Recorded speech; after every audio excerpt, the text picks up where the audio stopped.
Good morning. Welcome to Western Mass News at 9 a.m. I'm Susan Goodman. We have a lot to get to this morning. Let's go straight out to live pictures in Amherst, where firefighters continue to monitor the scene and are dousing hotspots. Students this morning mulling around, looking at the extensive damage, wondering what do they do next? Where are they going to sleep tonight? All of their belongings gone.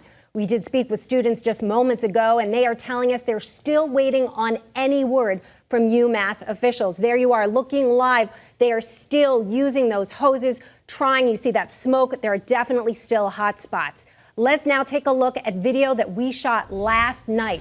Calls started coming in around 8 o'clock. A building under construction on fire. When officials arrived, the building was engulfed, started spreading to nearby buildings. Our crews heard explosions, glass shattering. We know this morning those explosions were a result of fuel tanks sitting at the construction site. Those explosions even caused a construction crane to collapse. There have been no reported injuries. The fire department telling us this morning their efforts were hampered last night by poor water pressure in the area.